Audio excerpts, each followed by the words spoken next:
everyone, and welcome to tonight's edition of Literary Nights with Unsolicited Press.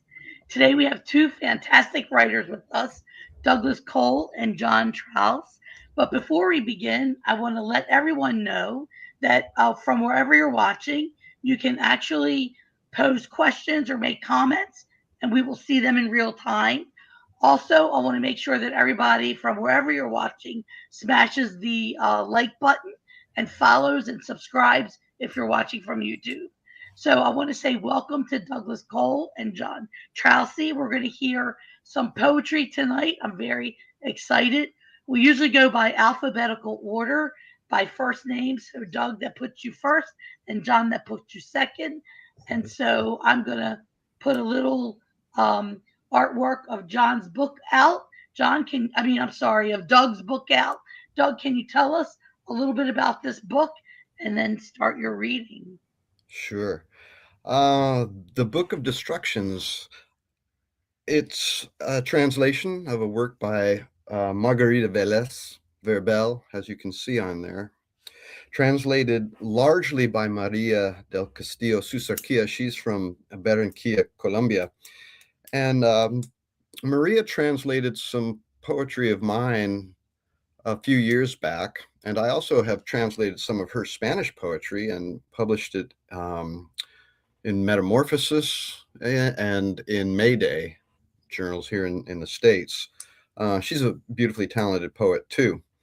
Anyway, and then Maria reached out to me. She wanted to translate Margarita's poetry book, The Book of Destructions, as it's translated here. And so I approached Unsolicited Press, see if they wanted to work on this with her and I. And yes, Summer Stewart and the press were excited to do that. And I'm really honored that I got to participate in creating this, because it's also one of the books that's part of this year's Unsolicited Press championing of women writers. A lot of the books this year are being produced by women writers. And so it's an honor for me, actually, to be able to participate in the creation of this book as part of that championing of women writers, but also because the material is, well, it's very personal, it's heartfelt, it's political, and richly energetic. And so I felt quite honored to participate in the translation, refining. Maria said she wanted me in there to help put a little of the English magic in it as it's moving into the English language. The original title in Spanish, El Libro de las Destrucciones. It's an interesting title, Book of Destructions, because the destruction, I think, that it's really looking at is destruction that comes from oppressive powers. And the book's got an interesting structure, and I'll talk about it here in a moment. But it's also a destruction of those powers by the poet's power, in the way I'm reading and understanding the book. So I'm also translating to all of you how I understand what Verbel is trying to do as well. So keep that in mind, that you are getting, a translation of an interpretation of a writer's work. And so, yeah, I see that as the combination, or the beautiful sort of dual play of the language in that title. The destruction is an experience that the writer has felt in her life, in her community, in her family, coming from those oppressive structures of churches, political bodies, and the way they kind of filter in and affect us in our families. But also, the book is very much, I see Verbel's voice coming through that and breaking it down. There's an element of resurrection, I would even say, although I hesitate to use that word in the context of the book, because it has some critical perceptions of Christianity as it's been influencing our lives in a power structure. But the voice of the poet is a powerful construction that I believe is a part of what the destruction is. There's a concept too, familiar to a lot of Spanish poetry and writing, called duende. I'm not sure if you're familiar. Yes, John, I see you're not. Yeah. This idea of it's got some. I feel like it has some relationship to ideas we get from the blues as well. That there is within even the suffering and the pain of living an element of beauty that we bring and partly create and partly experience. And I see that as what the poet is doing in a lot of the work of this book. So, with that said, as a context, the book is broken into three sections, and I think of part one and part two as being sort of the historical architecture. The first section is called in subordinates, and the second section is called believers. They're shorter sections, but they look at, for example, the first section looks at Madame Bovary. It looks at the she wolf as the mythic originator of Rome, and John the Baptist, and presents these as kind of the confluence of influences that provide that destruction to a certain extent. Let me read a couple of the pieces, and I want to make sure also to touch on um, a statement that Margarita Verbel includes in the opening, and that she writes, um, when a woman writes, she writes for all those who have stayed silent for 1,000 years, still silent and will remain silent. She's quoting Marina. I might be mispronouncing this. It's Tsvietaieva. So this is also work I see Margarita doing that is in a community of writers, of women writers who are claiming voice, claiming space, claiming power. And so I see that as this book. So let me begin by just reading a couple excerpts from some of these sort of architectural, historical background parts of the book that sort of create the landscape out of which the poet, I think, comes in and then emerges. This first one it's an excerpt from a longer poem called John the Baptist. I'll just read one part of it. It's more of a prose poem piece, and it begins with a quotation: "Whore!" he would shout whenever he could, jubilant, exalted like a madman in a kind of mystical ecstasy. He was the same John who recited the Old Testament, the Psalms of King Solomon, who had bedded around 2,000 women, most of them young girls, barely 18 years old, who were forcibly taken by their fathers as prizes for a man anointed by God. The wise one who claimed them, then took them from his bed as if wiping himself with napkins, small girls trembling in fear at the imminent pain of surrendering to a man who had succumbed to the passage of time, filled with scars and ugliness.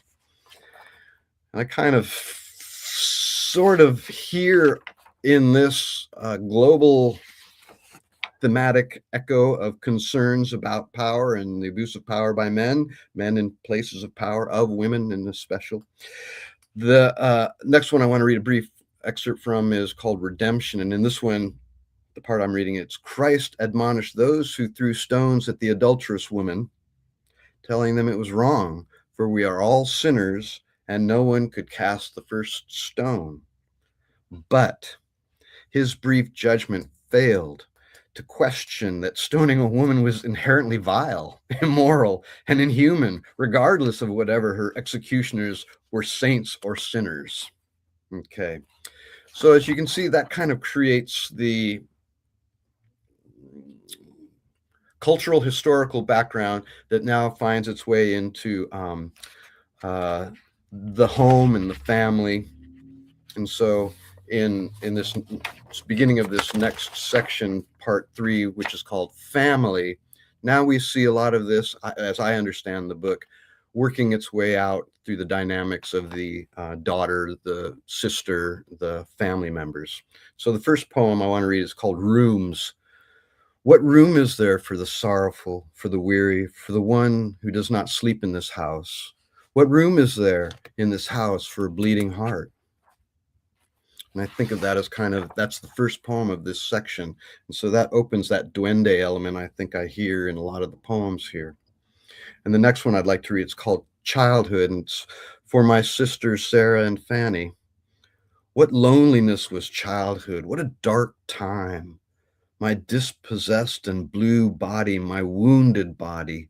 What loneliness was childhood, knowing myself helpless in the mother's hands and father's whip. What loneliness was childhood. And I'll read another one here. It's called The House. Four walls, and the adults gravitating to that space. We were small, caught between large and violent hands, four walls and captivity, the fear of knowing we were alone with nowhere to go. Okay. And then some of the poems, this third section is the longer of the three, too. Some of the poems then move in and incorporate some of the other members of the family. And so I'll read this one to you as well. It's called Mother. My mother had no body nor freedom. She had nothing, only cigarettes she smoked compulsively, which destroyed her throat. In the midst of violence, she suffered within those four walls, with only a rosary and Christian resignation for company. My mother had neither body nor soul. My father stripped her of everything with his blows, constantly humiliating her. My mother died after giving birth to us. Laughter and life left her, and only a shell remained, where no blood or life flows. I grew up with her like a weed in a graveyard. I love that last line. Anyway, much of the poetry in here, too. I love the language, of course, and I want to talk a little bit about some of the Spanish, too, in brief. But yes, that element of duende is rich in a lot of the poems here. And this next poem I'd like to read to you is titled Brief Biographical Data of the Author. And I like this piece too because this is, as I said, a way in which I see the poem, the destruction, the Book of Destructions. This is the poet, I feel like, kind of destroying those four walls that are brought up, repeatedly in some of the earlier poems to open a space for this. I wrote this poem so I don't forget that I am Margarita Velez, daughter of Pedro Velez Duque and Carmen Sofia Verbel Irarte, that my childhood took place in Cincelejo, that my father always came home drunk and beat my mother relentlessly, that I lived these sad days with my siblings Sarah, Pedro, and Fanny, that as a child I went to school after not having slept all night, assaulted by the fear of my father's sudden return and the chaos that would follow. I write this poem so I don't forget, running desperately, seeking help, knocking on neighbors' doors, filled with dread in the cold of night, that I slept with my clothes on, ready to flee, that the next morning I attended algebra and biology class and stayed in the bathroom crying during recess, that my mother thought I was distracted and stupid, with sadness always close to the surface, tears constantly falling. I know she worried about her daughter, the one who always lost things, the strange one, the scatterbrained one. I write this poem so I don't forget anything, like how my rich cousins, the Moras, gave me their best old dresses. That's how I had clothes to wear. So I don't forget that I went to school in tight shoes from the year before, walking through the mud and puddles in the humble neighborhood where I lived, La Lucha. That while all of this was happening, literature got into my veins, and I read voraciously, dreaming of becoming a writer. I write this poem so I don't have to run out in the middle of the night and ask my neighbors for help, always deaf, always with their doors shut, so that my mom knows I wasn't distracted, that I wasn't stupid. I write this poem to tell everyone who is around me, who saw me suffer, those who stayed silent, that I was never distracted, and that I saw everything, that this truth weighed on me and sank me like a stone. I want to tell them that I was alert and vigilant, like a condor over the plains. I want to tell them that I opposed all of you and your indifference toward my father's violence, toward his machismo, toward my mother's submission with the strength and courage, the dignity and decency that childhood gives us. I write this poem to tell them I was aware. And I see this, I've got two more poems I'd like to bring in, and then I'll wind it up and pass it on to the next reader here. This one, again, The Destruction of the Repression, a poem called I Am. Who will have the same joy that I have now, the same rapture of my spirit, the same boldness in my eyes, the same tranquility? Who will have what I have now, this contemplation of the meadow? Who will have Margarita, the part of me that lives now? Who can decipher Margarita, the one who writes now in a rapture of love or hope, the one who swallows herself in this very moment? And who will know Margarita, the one who lives in this line, in her eyes, in her longing? Okay. And so what I see is there's a kind of a mystical, a kind of an identity power that comes through the writing of the poetry. The poetry is a process in this book for claiming a voice, claiming some power. And let's see, the other one I wanted to read to you here. I want to briefly read to you the Spanish version. It's called Verse 2. I want you to hear it. And pardon my poor Spanish. I read it better than I speak it. Verso dos. Escribo este verso que ya he sentido y que ahora ordeno. Quiero tan solo saber cuál es la huella que queda. Quisiera que por lo menos quemara, que hiciera salir sangre. Quisiera que fuera una bofetada en algún rostro. Quiero este verso como una ráfaga de pólvora para hacerla saltar el alma. And in the English it sounds, I write this verse that I've already felt and now I shape. I just want to know what mark it leaves behind. I wish it would at least burn, that it would make blood flow. I wish it were a slap on someone's face. I want this verse like a burst of gunpowder to make their souls jump. So that's a taste of this book, the Book of Destructions. And you have a picture of the cover, I think, there. And this is the last thing I'll kind of bring up is that this is the new cover in the English translation chosen by Margarita Verbel. And this is a picture of it in the original Spanish. I've got a copy of that. And this is, if you can't quite see it, it's almost like one of those biology classroom body models where you can see all the internal organs. And again, in terms of destruction, it's stripping away. You see the internal organs.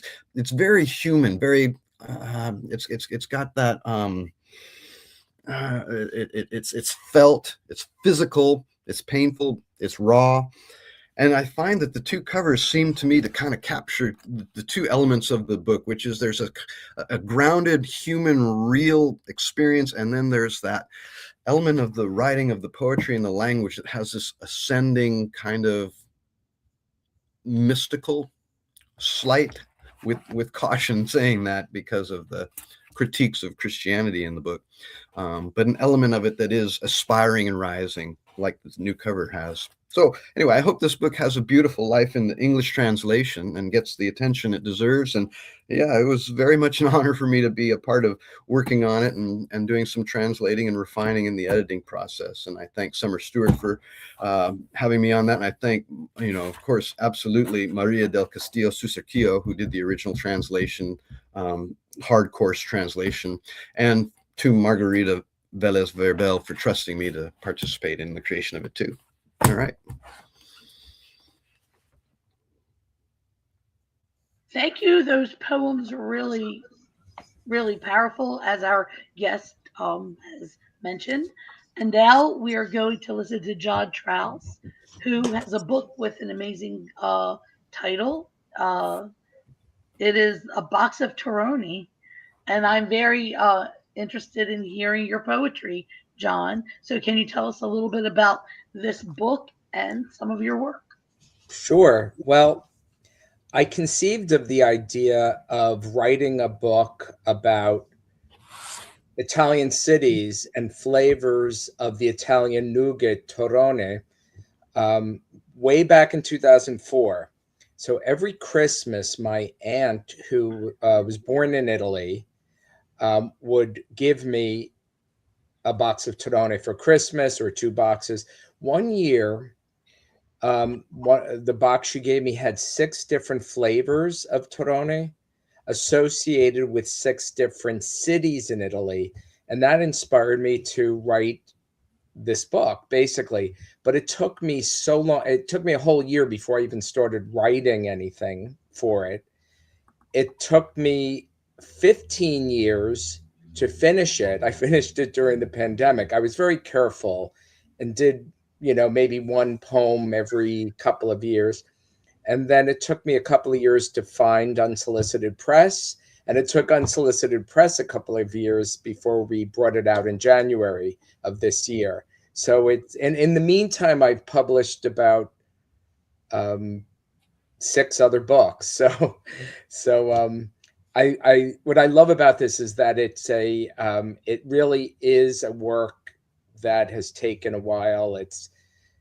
I was very careful about it, and it's also extremely experimental. And some of the pieces lend themselves to performance. So I'm going to probably do one of the poems will be a little more performative. I'll do that as a conclusion, unless there's time, if you want a little more. So I'm gonna begin with the very first poem in the book, which is part of a 3 poem suite that introduces the book, and the suite is called "In the Box" of Torone. And the first poem in that suite of 3 is "In the Box." I resent the phrase "think outside the box," for in all my life I have never believed there was a box. And now, as I close in on a half-century of consciousness, I have just found comfort in finding that there was a box, and finding faith in the box and depending upon the box for sanity. One asks if there is ice cream in heaven, or Torone for that matter. Outside the box, the Torone is melting and melding, admixed with the chemistry of the cucina moderna. Torone is good enough, better even, to win sexual favors from the inappropriate as it is from women in war, using chocolates, cigarettes, silk stockings, fur coats. Between takes, take a map of Italy and using push pins, plot your escape in soporific mists. Fly away, fly, beyond the sea and the realms of the earth, the fires in the subway, the steam issuing from the subway vents, the urban fumaroles along the avenue. As I was going up the stairs, as I was going, I saw my mother emanating from the subway stairs. She was not there in the box.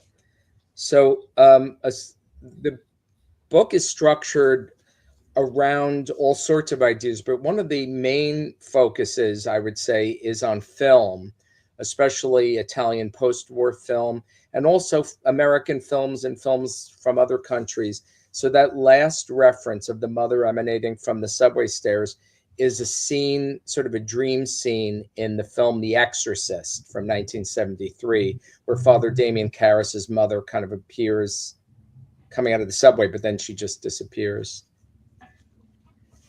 And I wrote that in 2005. So I was closing in on a quarter year of, quarter century of being. I mean, I'm much older now.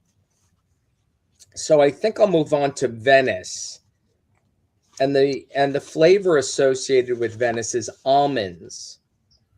And I should point out that even though the poems are associated with cities in Italy, I also place them in I go to other parts of the world, in parts of the United States and elsewhere. So the person to whom I dedicate this poem is a friend of mine who has passed away since I first wrote it.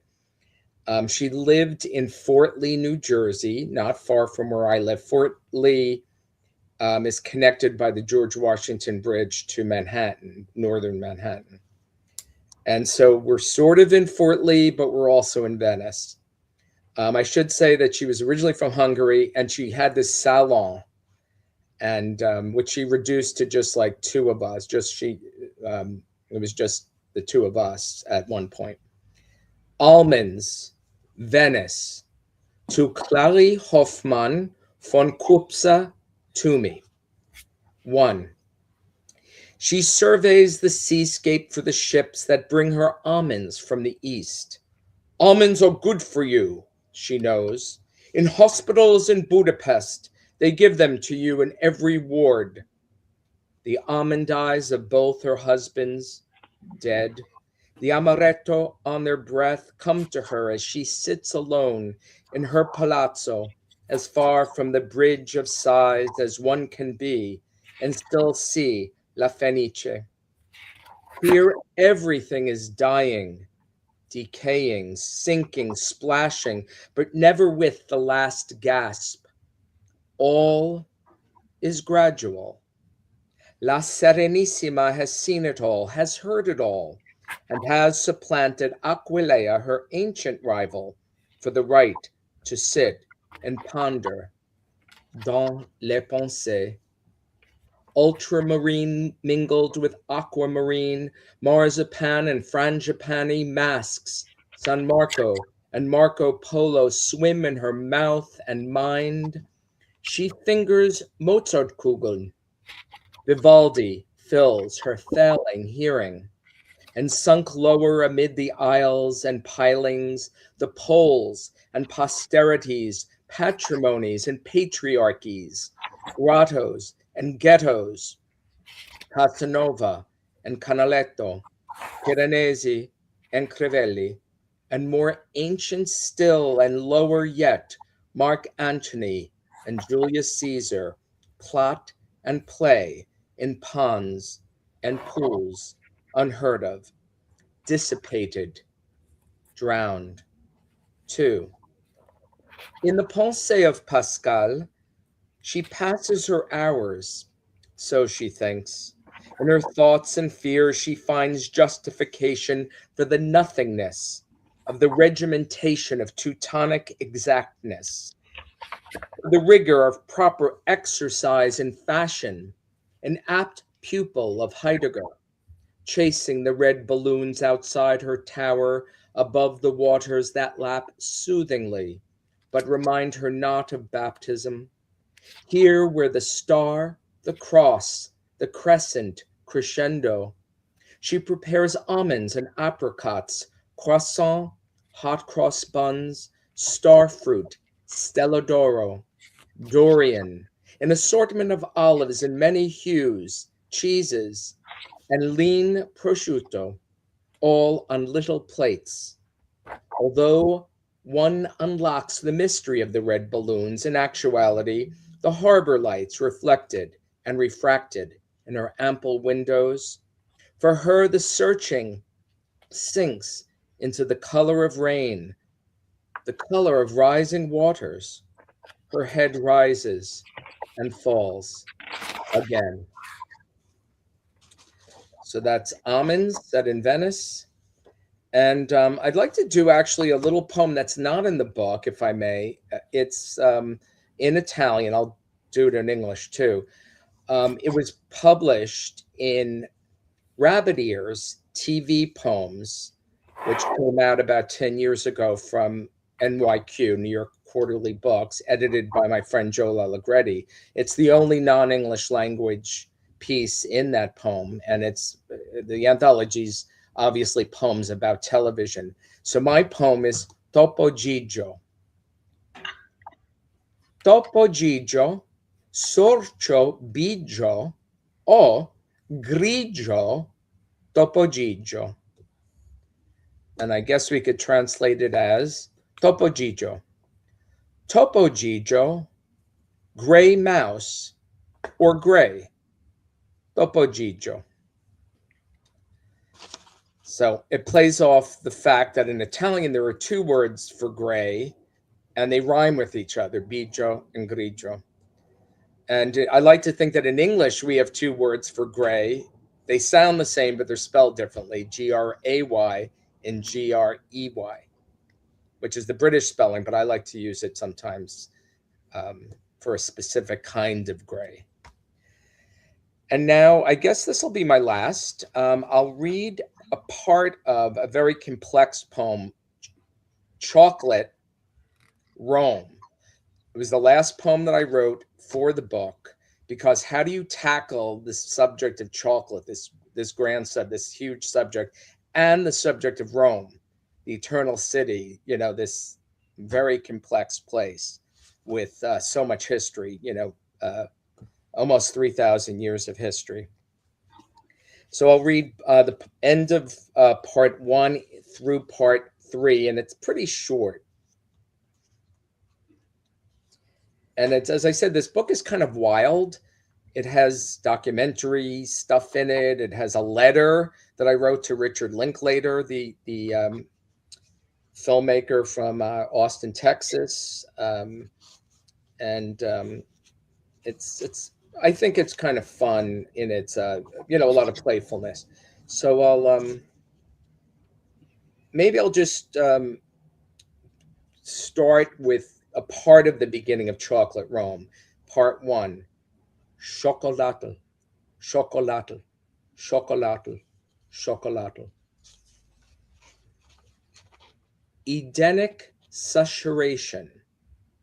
Let us observe a moment of silence at the Rome Stock Exchange.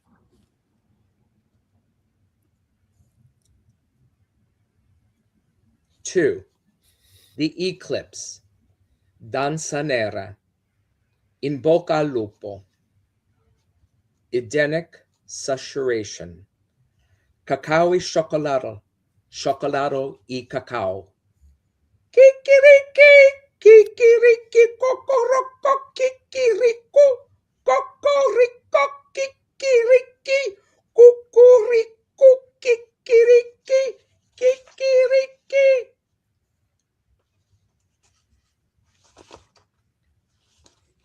Cacao y chocolate, chocolate y cacao. Il grande Quetzalcoatl dice cacao. Il grande Moctezuma dice co. Cacao y chocolate, chocolate y cacao. Cacao y chocolate, chocolate y cacao. Il grande Quetzalcoatl dice cacao. Il grande Moctezuma dice co. Cacao y chocolate, chocolate y cacao. E la danza nera da Vittorio. Cacao y chocolate, chocolate y cacao. Cacao y chocolate, chocolate y cacao. 3. The eclipse, a gift from Piero to Vittoria. Empty box of chocolates. Thank you. I want to thank both of you for such extraordinary readings this evening. And now we start our Q&A. I would say these poems are at both ends of the spectrum. One set of poems is very serious, a woman trying to reclaim her voice, and the others are very playful. And when you said Topo Gigio, John, I had to laugh because I remember watching that with my dad when I was a child. But let's talk about. We'll start with Doug. How did you come across, the translation? Had you been a Spanish speaker before? Did Maria translate them from Spanish to English? Like, how did that work? Maria del Castillo Susaquia, she approached me, I'm thinking this about 5 or 6 years ago. She came across some of my poetry and asked if she could translate some of it. She wanted to translate and try to place some of them in some Spanish journals, Spanish-speaking journals in Colombia or Latin America. And I said, sure. And she did. And she too is a poet, and I had found some of her poetry online too. I was curious, and I enjoyed her poetry, and so I said I would enjoy translating a couple of your poems too. And so she said, sure. And that was kind of a test. And so I did my best, and as I mentioned, was able to get them published and I think she was happy with them. And so then she also then began and has been translating my first novel. It's called The White Field, and she's done a translation of that, and she's also acting as an agent to try to publish that too, by a Spanish speaking or Spanish print journal publisher. So I think we had kind of already established some trust and a relationship, and she also began a beautiful online journal called Read Carpet. That's READ Carpet, and she asked me to be a guest editor and to find headhunt American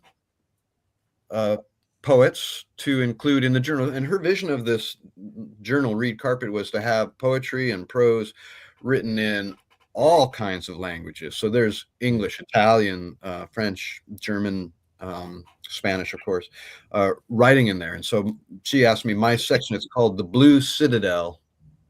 And so, yeah, beautiful. And so I just started approaching, and I took that as an opportunity to reach out to poets I liked, who I would encounter. Partly it was my way of having a calling card. Hey, I saw your poetry. I liked it. Curious if you'd like to publish on this Read Carpet. And so I also approached some people that I already knew, but I wanted it to be very diverse and wide ranging in styles and backgrounds, and try to take a snapshot of the wide ranging, the huge amount of differences and beauty in American poets and writing. It's kind of been in a sort of hiatus for a bit. There's still some activity, but it's sort of that journal's, Maria's got tons of things she's working on. But anyway, I don't know if I can provide any links or anything in this, but I'd love to direct traffic to that journal as well. So that's how I came into this translation process. My Spanish is very iffy, but okay. I have to work at it more. Did study it, but I was talking actually to one of my students today, who's a Spanish-speaking student in an English writing class, and I was mentioning to him how when I go to Mexico or go to a Spanish-speaking place, it takes at least a week or two before it starts to come back in a speaking where I can speak with some facility. Anyway, so that's how I came to this translation process. It's a very, unique, and it's with this relationship. It's not something I'm doing repeatedly outside and elsewhere. Yeah. One of the things that both of you have in common is that both of you have another language in your poems. So, John, talk about the chocolate Rome, because that's half Italian and half English. And I've been learning Italian for 3 years. I actually understood it. So, can you talk about that poem and also the performance of the cacao and the sound of the chicken? So, besides English, the poems are largely in English, of course, but parts of them are in other languages, or I quote other languages. Some of the poems are very collage-like. A big influence on me are the early modernists of various countries, but in particular the Americans and British. Ezra Pound and his cantos, which, he deals a lot with Italian history and literature and culture. So I have that. And, he quotes, he has Chinese, he has ancient Greek, Latin, Provençal, modern French, modern Italian. He has a lot of layers and languages and that type of thing. So some of that, I guess my writing style is modeled on that. As far as the portion that I read, the beginning, some of the beginning, and then I jumped later on into later in part one. I'm using Nahuatl. So the Nahuatl, the Aztec language, and the language of part of Mesoamerica, their words for chocolate, where chocolate comes from, is chocolatl, and it means sort of a bitter bitter drink or a bitter seed pod, and then there's cacao, from which we get cocoa and so forth. So I throw Nahuatl in there because I like this idea of Rome being eternal, and sort of this idea of beginning of time, but in another hemisphere for the Mesoamericans. And there are some questions in chat. Should I answer those? They're friends of mine, actually. I see. Oh, sure. Okay. If you So could see them, I my think some friend of your Suzanne Gilly in southern New Jersey asks, "Do you think you were writing about Topo Gigio or something inside yourself?" So that's a good question, because I was writing about Topo Gigio, but I was also writing about language itself. And I love the idea that Italian has two words for gray and they rhyme with each other. So I don't know if there was anything inside myself other than my love of wordplay and that type of coincidence. And then Terry Erskine, who's in South Carolina, writes, "Hello, wonderful readings from both you gentlemen." Okay, Terry, buona. Okay. And then Douglas posted. That's separate. Yeah, no, I see. No, I'm saying, yeah. So we have that in the to... chat too for people to look at. and Doug, I moved that link to the post so that everyone watching from YouTube and Instagram can actually see that link. So you can explain what that link is. It's Um, sorry to so, interrupt. yeah, so let's talk about the writing process. Talk a little bit. Do each of you write every day? Do you set a time? Do you keep journals? So let's talk about what your writing life is. And Doug, we'll start with you. Do you write every day? Do you keep a journal? Yeah, I do. I like to write every day. I like to I find it a pleasant way to begin the day too, with some clarity. And I like to read, and I like to keep the mornings as open, even though I also work and I teach. Um, and it's just it's constant. It's just an always going process. Thinking about it even when I'm not doing it. I think of Gary Snyder, talks about how in composing a lot of his poetry, he did it while walking. He'd walk and kind of revise and redo it and align sort of the rhythms to the walking. I've always liked that too. It's always kind of active. Mine, I can see you're nodding too. Yeah. Mm. And John, what about you? Do you write every day? And how do you approach the work?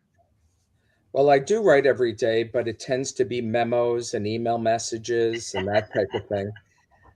But as far as creative writing, no, I don't write every day, but I have ideas every day, and I do write those ideas down in a notebook, or I have a really good memory, so sometimes I don't always write things down, but I tend to remember. So maybe, as I age, I might start forgetting. So I should go back to writing a little more frequently in my notebook. But I do come up with ideas. So the process is that I conceive of an idea, whether it's for a poem or anything, and I allow it to, I really do most of my thinking and I guess I could say I do most of my writing in my head, and it could take a very long time between first conception and where I'm actually ready to compose it on paper. Or I don't really write on paper. On the computer, and it's I feel free enough at certain moments where if I have a number of ideas buzzing in my head, even though they seem desperate, there's a certain time that I know I have to get them out, and that's the time that I will actually compose it, although so much is going on in my head, sometimes for years before I actually bring that original conception into fruition. So you said you had written some other books, 6 books I in do, between the yeah. conception of the book that we're reading from tonight and the publication of it. What were those books? Were they all poetry? Were they creative nonfiction? What were those books? Poetry. I write. My very first book was a chapbook, and what it was are what is it's a collection. It's called Latter Day Litany, and it's basically lists litanies of fake saints that I came up with and their patronages. And then, of course, pray for us, as in a regular litany, Saint so and so. But I give the what they're patron saints of, and they're, it's I mine history, popular culture. Some of the names like no one would remember anymore because they might have been someone who appeared on a television, commercial or something from years ago, like minor celebrities. But a good example would be um, Saint Gunther Valdez, patron saint of fascists in exile. So it's obviously someone from Latin America who's a Nazi, um, that type of thing. Oh, So that's that pretty that was funny, actually actually. produced off Broadway, and so that's my very first book. But all the rest of the books that I've written over the years have been poetry. That's good to know. And Doug, I know that you write fiction too, right? Sure, I do. So can you talk about your process for when you're going to write poetry and when you're going to write fiction? Well, the poetry I think is always percolating, and I'm always like you said, John, that something in my head and off and running and Mhm. hits the page. The prose stories and I've got two novels that I've published. Because they're bigger, they take more kind of a commitment and to keep a kind of a consistency in tone and vision and voice. It means being a little more disciplined about pretty daily getting back in there and staying in the river, so I don't lose especially the more recent book I published, novel I published. It's called The Invisible Hand. It's got three different main characters who have, it's in the third person, but they have a kind of a voice that's unique. And so that's get up every day. That's get up every day, fresh mind, get in there, work on it when it's all clear, and always keep it there. And so that's a commitment to stay engaged. Poetry, because they're smaller stories, even too, they're smaller. They can just blossom and come along the way anywhere and anytime, and I might write it and never see it again, and that's okay. And I do So like to do write. you include poetry or lyricism in your fiction? Well, that's an interesting question because I've said before, I often kind of think of the actual composition and creation of poetry and fiction to be really not much different. It requires the same muscle mentally, and concentration, and you're in this DNA of language. But a buddy of mine, Chris Broberg, we sometimes do music together. He came to one of my readings when up in Bellingham for the Invisible Hand, my most recent novel, and afterwards he said a lot of that's poetry, and I said, yeah, it is. So that within the fiction writing there is of course elements of poetry, but I got to be careful about that. I don't want it to get too precious. I don't want it to get too, you know, poetic in a over distracting way. So I like it to work in a way that's very subtle but entrancing. So given that, was it different when you're working on translating somebody else's work because you're instead of doing your own visions and your own images and metaphors, you're actually working on somebody else's vision and metaphors. So can you talk about the energy that you brought to a translation? That's a really good question, and I think I'm lucky because I've done a lot of teaching, so I've read a lot of other people's work, student papers, and it takes a kind of, you guys have heard of Keats, John Keats, that poet, British poet. He's got that idea. It's not exclusive to him, but he's got the phrase, he calls it negative capability. Yeah, you've heard. Yeah, that tamping down of one's own ego and identity and self to allow space, creative space for the voice of another, the vision of another. So editing another person's work and helping to kind of see their vision and stay true to their vision. Yeah, that in terms of working on Margarita's book was important, but I felt good practice in reading other people's work, giving feedback on other people's work. But getting in there and actually choosing words and language in a translation process, even though Maria did the heavy lifting, that took an element of self-awareness to be sure. Yeah, I got to make sure I'm really hearing what Margarita's doing, and keep that balance. So, John, how do you approach, because you have other languages in your work? So, how do you interweave? I mean, you did it seamlessly, the Italian and the English, in what you read. So, how do you know when to switch? It's sort of like code switching. So, how do you know when to be in English? And also, words like topogideo, that's a character, not really a translation to Topo Gigio. I don't know if anybody remembers that character from 1960s television on Ed what was Sullivan it, the Show. Ed Sullivan Show? Yeah. So that's where I first saw him. Um, well, I guess again because things are happening in my head, and because I'm always very. I guess I'm a formalist. I think more about what is or how something comes across as opposed to what I'm thinking about or saying. So sometimes it's supposed to be in another language. Hmm. I have one poem where I just switch into a French phrase instead of saying relaxes, or I use se relâche in French. It resolves, it relaxes, it like I think sometimes where a phrase in another language conveys a little bit more or has more layers of meaning, I Hmm. might switch into that in the middle of just a regular English poem. So, do you know these languages? Are you fluent in multiple languages? Is that how you get to do that? No, I'm Or only fluent in English, but I could read a number of languages. My first, actually, besides English, my second language is a dead language, Latin.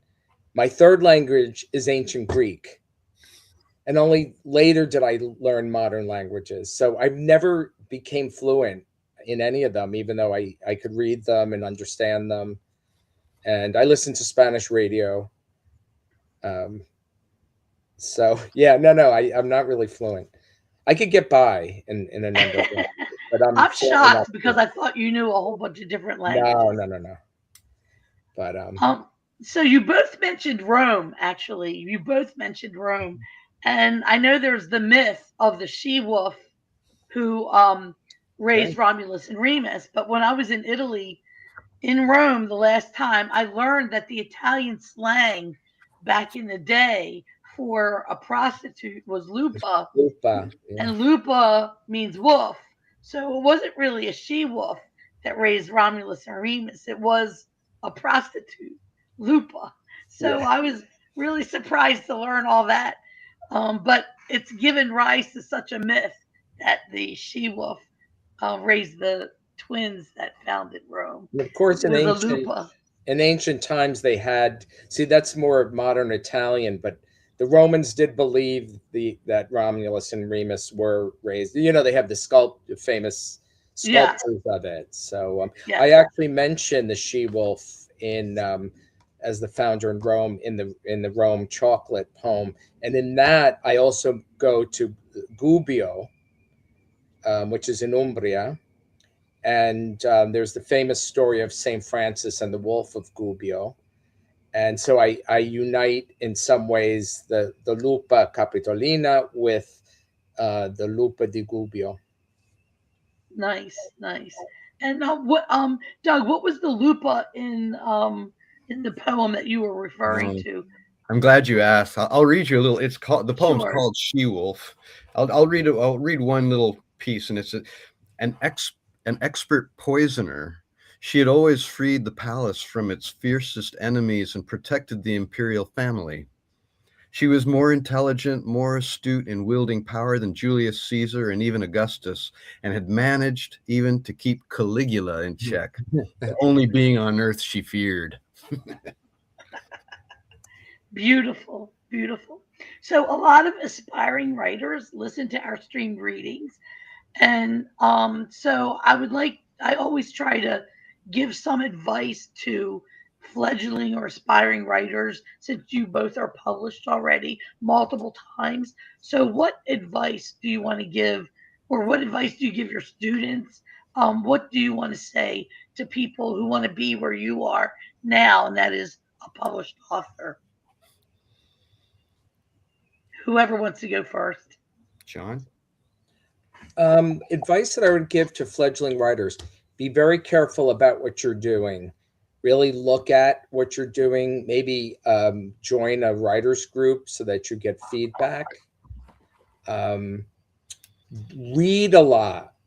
Read a lot of not just contemporary work, but read from all different periods so that you realize what your contribution is, what your contribution will be, so that you're not saying the same thing that somebody else said, but not as well as, an earlier writer. So read a lot and process your work with others. That's really good advice. Yeah, And yeah, I Doug? agree. I agree. I agree. Read a lot, and read who you love, Yeah. and read with your ear. I have kids too, and I tell them, God, you got to find that golden thread, which is whatever art, creativity that you can be invested in. It feeds your soul. Um, I would say don't aspire to be sitting here on camera. Yeah. No. Don't aspire to the book. Wait. Don't be in a hurry. Have fun. Yeah. Enjoy it. Let it give yourself time. Don't be in any hurry. To really, to explore the craft, explore all the different writers and creators. And I think even, writers, you should be investigating other arts and bring it all Yes. into, and all of your art too, your writing, your music, your acting, your whatever. You got to keep your instrument healthy, balance your life, eat good foods, get good rest. Yeah. Exercise. That's important. Your writing is an amplification of your whole being. And have What? fun. I think you said that. I think Yeah. fun is really great advice. And I was mentioning to my students, you guys probably remember The Odd Couple, the old one with yeah. Mhm. Felix Unger. And I remember when I was a kid, the character who plays Oscar, what's the guy's name? You remember? Jack Klugman. Jack Klugman. He's quoting another writer, I can't remember who, and he says he feels the same way. He says, I hate writing, but I love having written. Yeah. And it stuck with me, and I always felt that just it didn't ring right for me, and I always felt like find a way to love the writing too. But I Right. get what Well, he's he saying. wrote. Writing should He be was a work. sports writer, so he had to write for a living. So Yes, the pressure on him, but exactly. pretty big. Don't You're be in one a of the first two that said read, read, read. I cannot tell you how many times I ask aspiring writers, how many do you read? And more and more lately, hardly anybody raises their hand, anymore. love reading. So, well, we're coming to the end. Are there any final words that you want to tell our viewers about either the books or the work? Let me put the covers back up again. So this is the translation, the Book of Destructions. I guess Spanish readers can pick it up in Spanish as well. And this is a box of Taroni, which sounds both of them sound super wonderful. They're both available where books are sold. And I want to let everyone know that our next reading is going to be April 1st, 5:30 Pacific time and 8:30 Eastern time. So we hope that everyone will join us again for our next reading in 2 weeks. Thank you, Doug and John, for joining us. We read some Thank we you. listened to You were some a great powerful, host. It's my yeah, we one of my listened to some friends mentioned. powerful literature. So, and thank you everyone who is watching. I know we have some people who are in our in our stream and watching on YouTube and Instagram.